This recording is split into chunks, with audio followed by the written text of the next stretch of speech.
Growing up, I always felt like an afterthought in my own family. I was the younger sibling, the one who never seemed to measure up. My sister, now let's call her Amanda, was everything my parents could want in a child. She was stunningly beautiful, endlessly talented, and effortlessly charismatic. I, on the other hand, was, well, just me. Ordinary. Average. Not brilliant, not exceptional. Just a kid trying to make her way. Amanda basked in the limelight while I hovered on the edges. Our parents would applaud her every achievement like she'd just discovered the cure for cancer. Me? My victories were met with polite nods and perfunctory, good jobs. It wasn't hard to see where their priorities lay. As I grew older, the divide became more apparent. No matter what I accomplished, getting into a competitive program at university, graduating with honors, landing a great job, it was never enough. They always found a way to dismiss it, like I was just filling time until Amanda could amaze them again. Still, I pushed on. I thought, maybe if I worked hard enough, I could prove my worth. But life has a way of teaching you when to let go of impossible battles. Things hit their breaking point when my grandparents passed away. It was a tough time for everyone, but for me, it felt like the ground was pulled out from under me. They had always been my safe haven, warm, supportive, and the only people in my family who saw me for who I was. Losing them was devastating, but what came after was worse. When their will was read, I assumed the inheritance would be split between Amanda and me. It just made sense. But no, my parents gave it all to Amanda, every single cent. It wasn't even a discussion, just a cold, calculated decision. They justified it with some nonsense about Amanda needing it more, because she was working on a new business idea. I was stunned. Hurt didn't even begin to cover it. It felt like they were confirming what I had always feared. I would never be enough for them. That was the moment I decided I couldn't do it anymore. The years of being ignored, the constant favoritism, the way my accomplishments were minimized while Amanda's were celebrated, it all came crashing down. I couldn't keep pretending that everything was fine. I told them I needed space, and by that, I meant cutting them off completely. No calls, no visits, nothing. For a while, it was hard. Cutting off your family isn't as easy as people make it sound. But over time, I began to feel lighter, like a weight I'd carried my whole life had been lifted. And when I met Ethan, my husband, my world finally started to feel complete. We had a small wedding, intimate, just the people who truly mattered. Unsurprisingly, my parents and Amanda didn't make the list. Not because I wanted to hurt them, but because I knew their absence wouldn't leave a hole. I had built a life for myself, a life filled with love and support, and I didn't want their negativity clouding such a special day. A few years into our marriage, Ethan and I got the news that would change our lives forever. We were expecting twins. To say we were thrilled would be an understatement. I remember Ethan hugging me so tightly I could barely breathe, both of us laughing and crying at the same time. It was like a dream come true. After years of feeling overlooked and insignificant, I was finally building the family I'd always wanted, one filled with love, understanding, and respect. The pregnancy wasn't easy, though. Carrying twins felt like a marathon that never ended. I was constantly nauseous. My feet were swollen beyond recognition, and I barely slept. But Ethan was my rock. He never once complained. Even when I woke him up in the middle of the night crying over something as ridiculous as craving ice cream that we didn't have in the freezer, he would hold me, tell me it was okay, and find a way to make me laugh even when I felt miserable. When the twins were finally born, a boy and a girl we named Lucas and Emma, it was like the world stopped for a moment. Holding them for the first time, so small and perfect, was an indescribable feeling. I remember looking at Ethan, who was already tearing up, and thinking, this is it. This is everything I've ever wanted. As the twins grew, Ethan and I made a promise to each other. Our children would never feel the way I did growing up. We wanted them to know, beyond a shadow of a doubt, that they were loved and cherished for who they were. We built a home filled with laughter and encouragement, celebrating every little achievement like it was a gold medal. My parents and Amanda, they weren't part of this life we'd built, and I was okay with that. For 7 years I lived in peace, free from their judgment and favoritism. It wasn't just freedom, It was healing.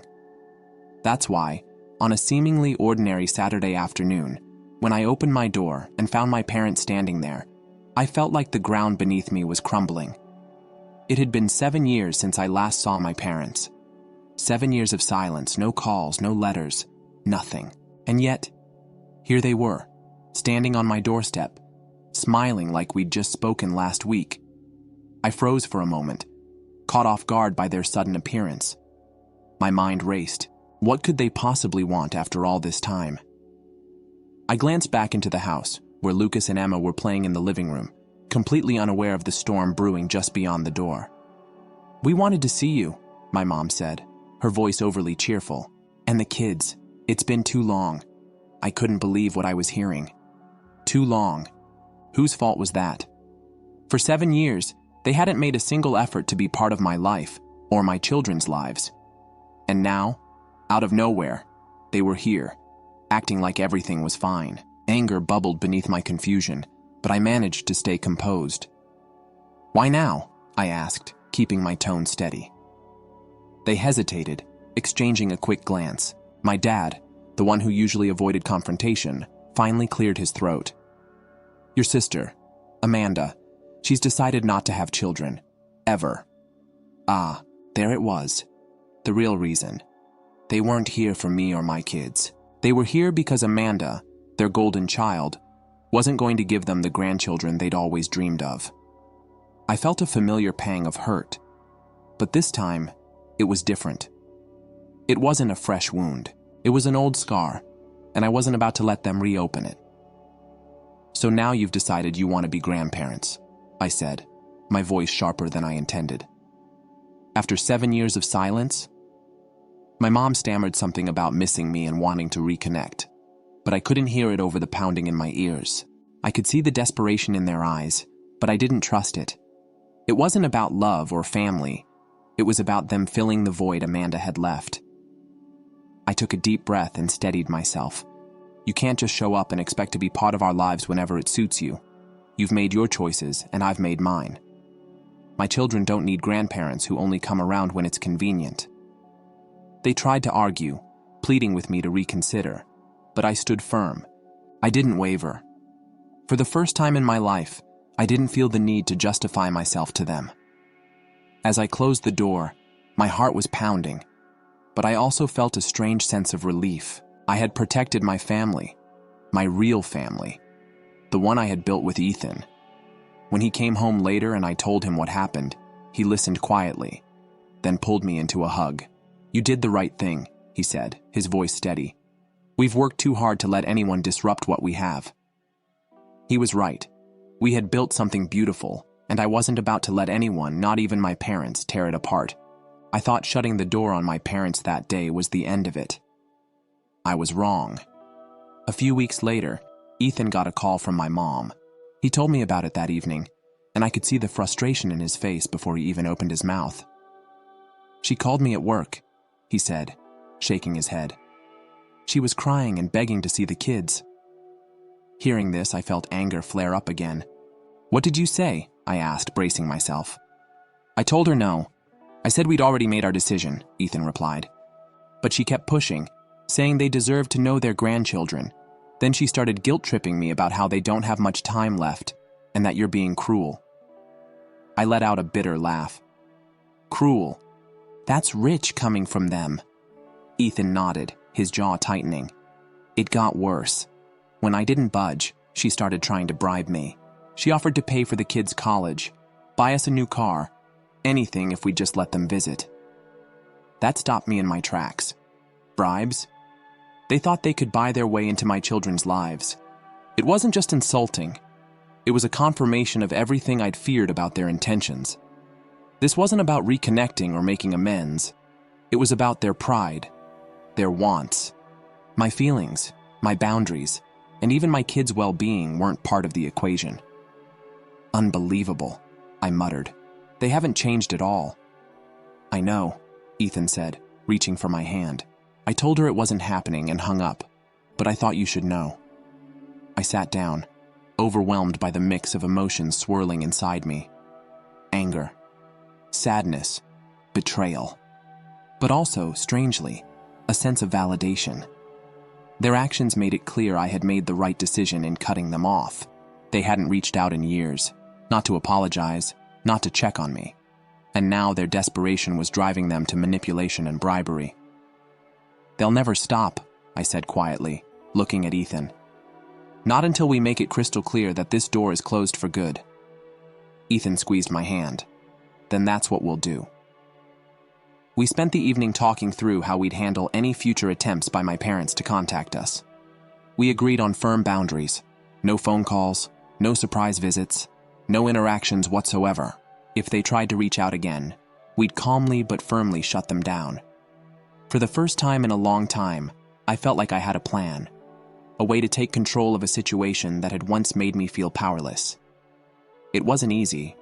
Every time I thought about what my parents had done, how they'd ignored me for years and then tried to waltz back in like nothing had happened, I felt a fresh wave of anger. But that anger also fueled my determination to protect my family. Ethan and I had worked hard to create a home filled with love and respect, and I wasn't about to let anyone jeopardize that. The weeks that followed were a test of my resolve. My parents didn't give up easily. They tried calling me directly, leaving voicemails that swung wildly between pleading and guilt-tripping. My dad's tone was quiet and resigned, while my mom's messages were full of tears and accusations. "You're keeping us from our grandchildren," one voicemail said. "Do you even realize how selfish that is? We're your parents. We have a right to be in their lives." That word, right, got under my skin every time. They acted like being a grandparent was an entitlement, as though they could demand access to my children regardless of the pain they had caused me. But I stayed firm. I didn't respond. Each time their number popped up on my phone, I let it go to voicemail. Each message they left reminded me why I had made this decision in the first place. Ethan, as always, stood by me. On the nights when the weight of it all felt too heavy to carry, he'd sit with me, listening as I vented or cried. He reminded me that this wasn't about punishment. It was about protecting the life we had built together. "I don't think they'll ever really get it," I said one night, staring at the ceiling as we lay in bed. "They still see me as the same person they could ignore, the one who would take whatever scraps they decided to give." "They don't know you now," Ethan replied softly. "They don't know the strong, amazing person you've become, and that's their loss." Eventually, the calls started to slow. I think they realized I wasn't going to budge. But even as their voices faded from my life, the scars they left remained. Some days, I felt a twinge of guilt.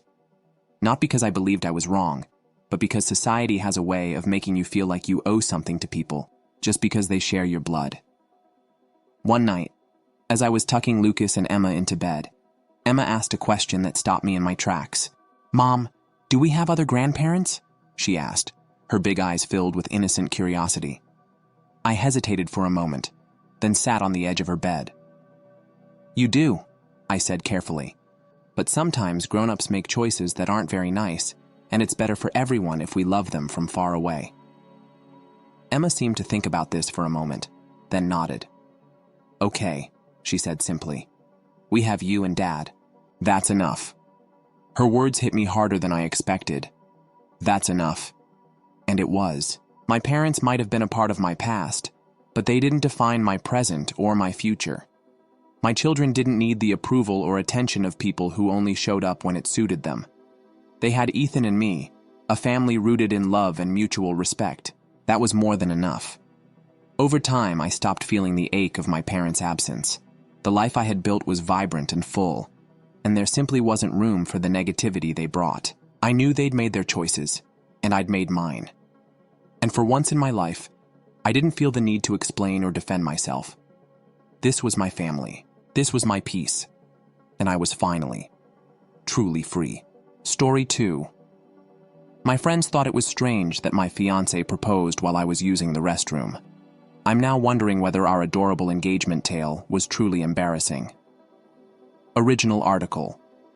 It isn't as horrible as it seems. My pals are just enamored with that aspect. I believe that my 32-year-old fiancé, Peter 30, had planned a candlelight meal in a hotel room using fictitious identities. There was music, flowers, and rose petals. Both my favorite meal and dessert were there. Peter was dressed in a tux. I was dressed in a gown. It was such a wonderful evening. My IVs began to malfunction when I was eating. I sprinted to the restroom. At least I felt comfortable enough with Peter to let him in, even though it was embarrassing. He answered, "It's okay," as I apologized for spoiling our evening while using the restroom. Throughout the entire evening, I had the impression that he was trying to propose to me. He responded, "I love you too," when I told him I loved him. I assured him that you would look after me in good times and bad. Peter got down on one knee after hearing that remark, which made him smile. The fact that this was the case didn't bother me. Saying yes made me very delighted. If I hadn't mentioned my illness and health that night, I didn't think he would have inquired. I informed my 33-year-old closest friend Kate and another pal, Bailey. I was honest with them. Kate described his behavior as strange, eerie, and a jerk. I clarified that if I hadn't meant the health remark, he probably would have put it off. Kate stated I should respect myself and that I was desperate. According to Bailey, I should have waited for Peter to ask before speaking with them if I had assumed he would do so at a later time. I felt my proposal tale was the cutest. I now feel like a jerk for giving my wonderful fiancé a bad narrative. Am I the jerk? To provide more perspective, I had been delaying notifying my folks and Peter's parents about the proposal until Saturday. The parents of both families reside in different states. We initially informed my folks via video chat tonight. Bob and my parents are 50 and 8 a.m.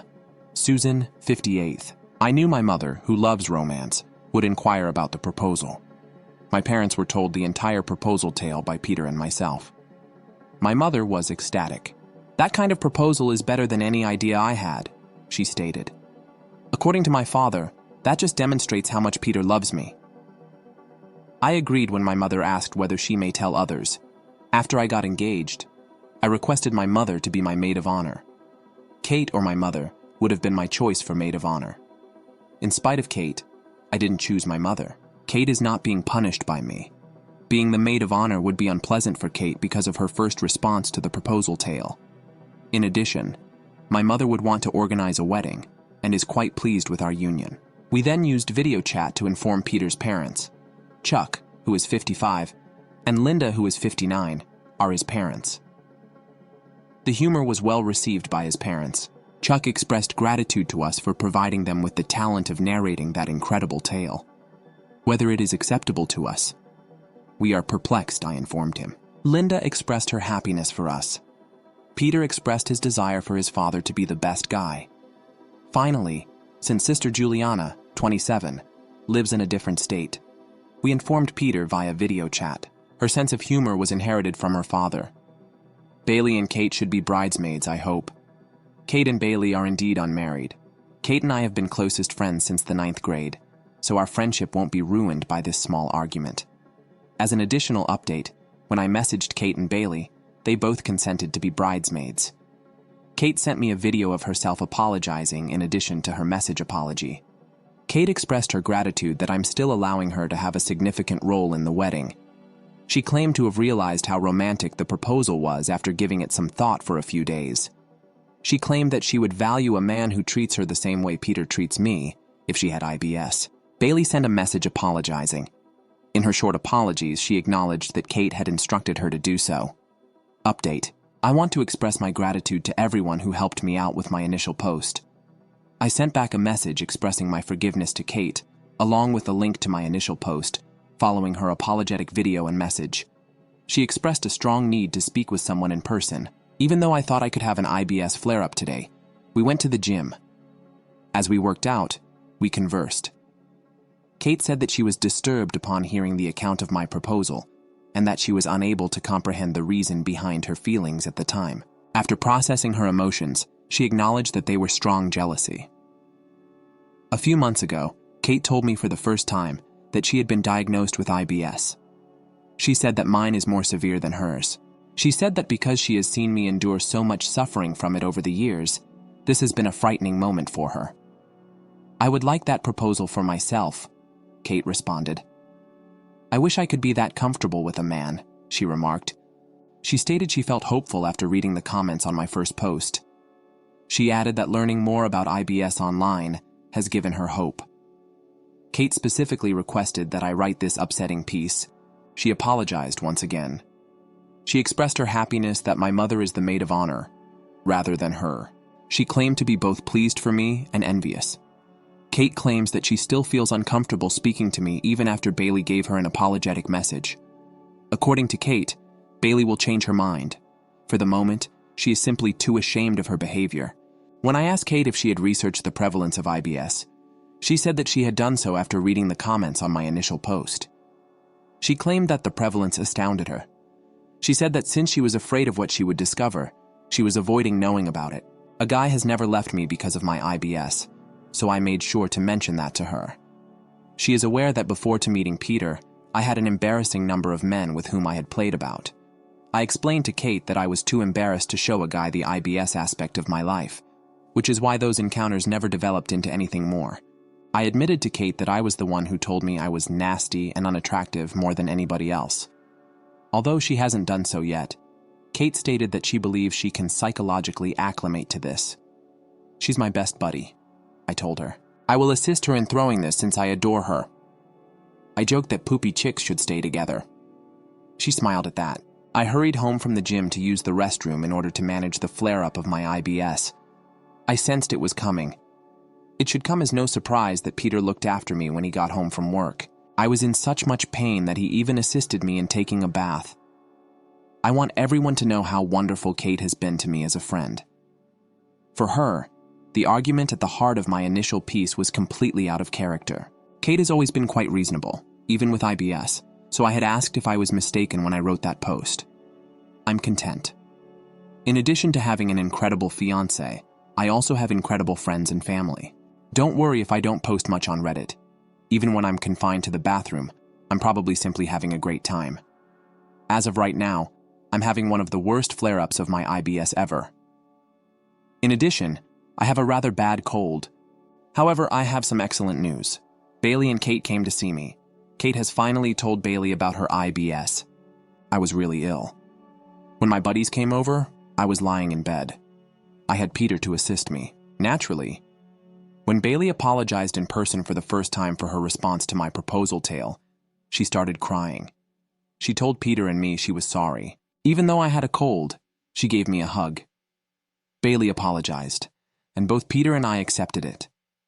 Bailey doesn't need to be ashamed to talk to me, I assured her. I spent some time chatting with my pals before I had to use the restroom.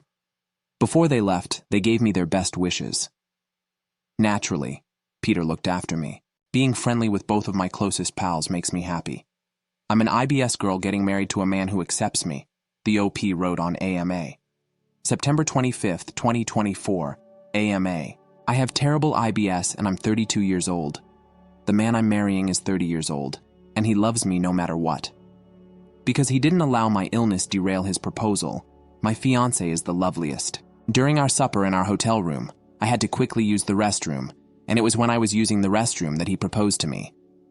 I hinted that I knew he wanted to pop the question, but he probably would have done it another time. I'm completely content right now. I have time for a QA because I have a cold and an IBS flare-up. You may ask me anything. It's time for the next tale, a story about proposing to my 4-year girlfriend. It was no surprise. Therefore, she replied no. I'm wondering now if we have the same views on marriage. Original article. I would begin by stating that although I like my partner, she is undoubtedly demanding. We've been discussing marriage for a few years, but I wanted to hold off until I was certain that we could afford a wedding. I went out and bought a ring once she found steady work, and I was finally promoted. Last week we took a vacation. I believed she would have liked it when I proposed to her on the beach during the romantically charged trip. Since the vacation was so romantic, it turns out that she had anticipated it all along and refused. She wants me to give it another go, but she wants it to be unexpected. In order to record the occasion, she also wants a photographer present. When several others approached us to offer their congratulations, and she was explaining why she had said no, it was really awkward. I don't know how to proceed.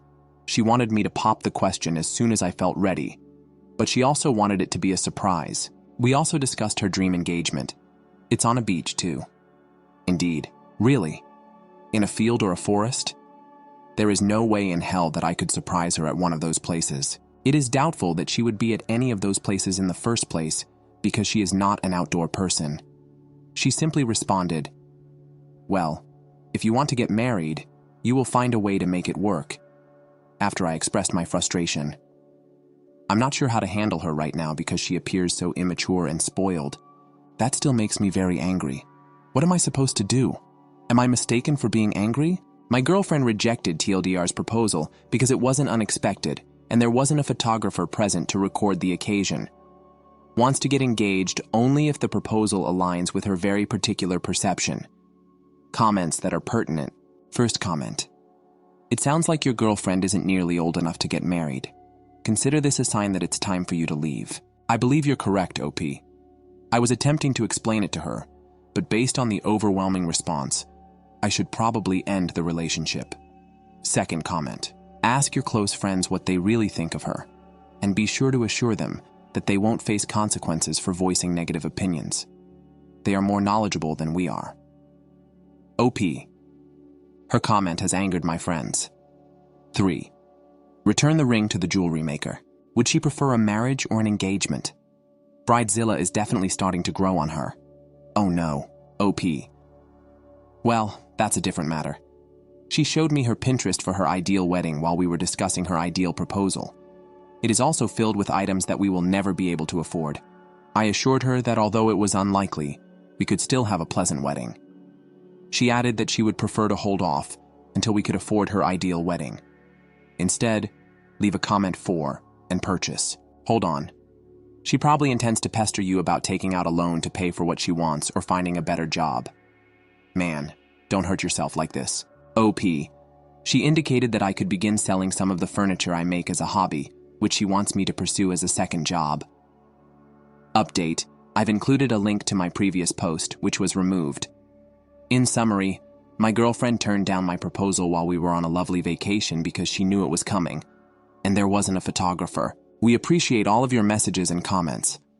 I read them all, but I apologize for not being able to reply to the majority. I decided to try and talk about it with her one last time before throwing in the towel. I wasn't really expecting much, but I just wanted to see if she'd see my side. She lives with me, so I wanted to end things on a good note. She didn't understand at all. She was still saying I needed to work for it, and she wasn't taking me seriously, so I broke up with her. Then she told me she accepts my proposal, and we're just going through a rough patch, but we will work it out. She was really trying to get me to change my mind, and was promising me she would be better to me. She completely ignored me every time I told her we're breaking up, and was always yelling over me about how we were going to work things out, now that we're engaged. And eventually, I just got tired and went to sleep, thinking it was perfectly clear that it was over. I woke up Saturday to a whole bunch of messages. She found the ring and took a pic with it, announcing our engagement, and tagged me in it on Facebook. We got into another huge fight, and eventually I just called her parents and told them to come pick up all her shit or it's going to the dump as soon as she leaves. They were surprisingly understanding. Her dad seemed really embarrassed by her, but they were a huge help. I know it's illegal to do that, and I was supposed to actually evict her, but she got seriously violent and I didn't want her in my house anymore. She smashed my iPad and knocked my PlayStation off the TV stand, and both are completely broken, so I didn't want to wait around and see what else she would do. She wouldn't even give me the ring back. Her dad had to guilt her into it. It was pretty pathetic. So that's the end of us. Really sucks. I wasted the last 4 years with her. But I guess it was better to get out now. It's nice that I can hang out with all my friends again. A girl I'm friends with asked me out on a date, so that's what I'm doing tomorrow. I'm actually pretty nervous. I know it's way too early, but even if it doesn't work out, it should be fun to start dating again. TLDR broke up with GF, and she decided that meant we were engaged. Then she threw a fit and broke my iPad and PlayStation. Comments that are pertinent. Comment 1. A girl I'm friends with asked me out on a date, so that's what I'm doing tomorrow. Too soon, bro. OP. She knows the entire situation. It's not serious. She told me years ago she had a crush on me, but we're good friends now. Who knows what will happen? Second comment. Perhaps this is why you're crazy. Ex did not like your girlfriend's op. Yeah, that's what started it. I don't blame my girlfriend for that. I shut my friend down then and told my girlfriend about it because I didn't want to keep things from her. I don't think I did anything wrong in that situation, but after that, she didn't want me talking to any women. I appreciate you watching. Please click the notification bell if you haven't already in order to receive updates on additional startling real-life stories that are happening in your area.